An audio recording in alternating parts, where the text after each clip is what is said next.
The Rose Bowl, Ohio State 41, Oregon 21, and it wasn't that close. Like, this was a 34-0 ball game late in the second quarter, and Ohio State did not have to do anything else. I got really worried. I had the over in this. On the BetUS show, I had over 55.5. I had, my personal bet was over 54.5. But, they get up 34-0, and it didn't look like Oregon was going to be able to do anything on offense. And I thought, man, if they're up 34-0, they may just sit on this thing. They may just squash it. And they did for the most part. Like, they just kind of ran the ball, didn't put much else out there for anybody to see. It was not at all what I expected out of the game. Now, I will say this. I did think that Ohio State was the better football team. But this is such an interesting situation that we've got from Ohio State at this point, because this is still the same team that didn't look great against Penn State, did not look great against Nebraska, lost at home to Michigan, lost on the road to Oregon early in the year, just never really showed up. But this is the kind of roster that they've had the entire time. They could have been doing this basically all year. And it's like against Michigan, they thought they were going to play bully ball. And there was something to the game plan that Michigan laid out where they were kind of daring Ohio State to run. So Ohio State tried to run, and they couldn't do it. But they didn't really do a whole lot with those receivers. Those receivers are complete backbreakers. I mean, they are just unbelievable.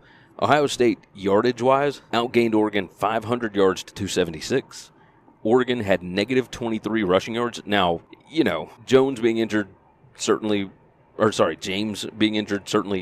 things. That's your 1,200-plus yard running back. So him going out early did not help things, but I don't think it would have mattered. Like, I don't think that the running back was going to make any kind of a difference here, because that Ohio State defensive line was worldly. They were unbelievable. So I was not shocked that they were able to play so well, just shocked that Oregon didn't put up much of a fight in this. Jeremiah Smith is absolutely absurd.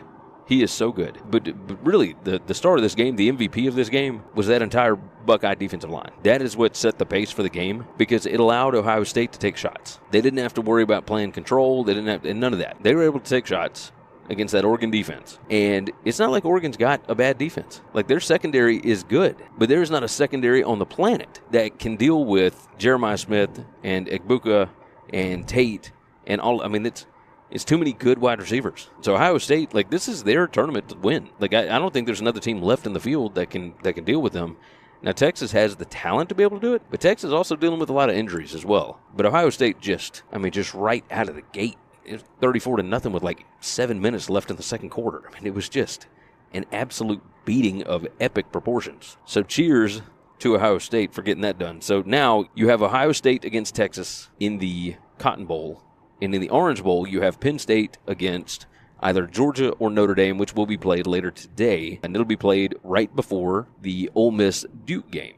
And Ole Miss, another one of those potential CFP teams that did not quite make it. Hey, by the way, Ohio State and Texas, I mean, that's like ESPN's dream, right? You get two of the biggest brands of all time, both of them playing well, and you've got them in a semifinal game, standalone spot on January 9th. I mean, that is, or January 10th, whatever it is. Just an incredible spot.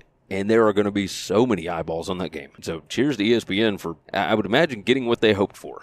This is exactly what they were looking for when they did the playoff. And not every game is going to do a bunch of eyeballs. I would bet that those games yesterday did a bunch. Thanks for listening to Winning Cures Everything. Make sure and follow me on Twitter @GaryWCE. If you want to toss in a question, you can email me, Gary@winningcureseverything.com. Make sure and hit that subscribe button, and we'll see you next time.